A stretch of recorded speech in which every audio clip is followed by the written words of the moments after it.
આટલો આપણને કોન્ફિડન્સ ને વિલ પાવર હોવો જોઈએ કે હું કેમ ના કરી શકું.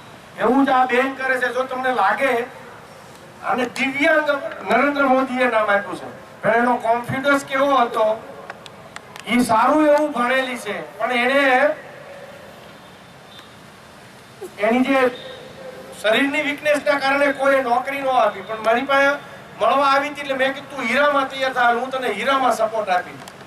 એનું મગજ મેં વાંચ્યું અને એના ફાધર એક્સપાયર થઈ ગયેલા એટલે એને ભણવાનું છોડી દીધેલું.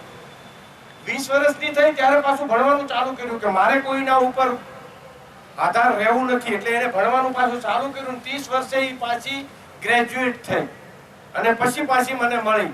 એને હીરામાં પહેલ કરી, તૈયારી કરી અને હીરામાં શીખવાની હા પાડીની. હીરામાં સણશે કે એની પાસે ભગવાને એક એક્સ્ટ્રા કળા આપી હોય.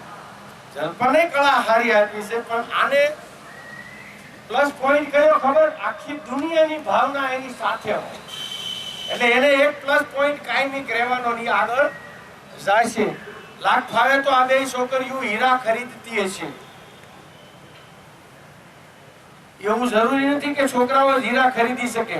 એટલા માટે આ બે બહેનોને ઊભી કરીને આપણે એમની કાક જે ગમતી વાત હોય કે જે કંઈ લોકોને શીખવા જેવું હોય વાત કરો. સારું લાગ્યું કે જેટલા બી લોકો અમે સાથે શીખતા હતા, અત્યાર સુધી સાથે શીખી છે, જેની પાસે હું બેસું છું ટેબલ પર, મુકેશભાઈ, કાકા, બધાનો સપોર્ટ. એટલે કે કોઈ બી આપણે વાત લઈને ગયા હોય તો એ લોકો શાંતિથી સાંભળે. કે સ્વામિનારાયણ, હું જ્યારે ફર્સ્ટ કંપનીમાં આવી ને ત્યારે આ બધું મારા માટે નવું હતું. જેમ કે હીરાનો તો અનુભવ હતો જ નહીં. ફર્સ્ટ ABCD થી શીખવાનું હતું.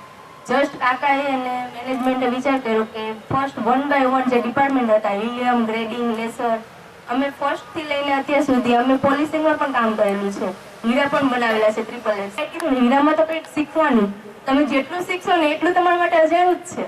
આમાં એવું નથી કે કોઈ હીરાનું શીખે તો અનુભવી થઈ ગયું.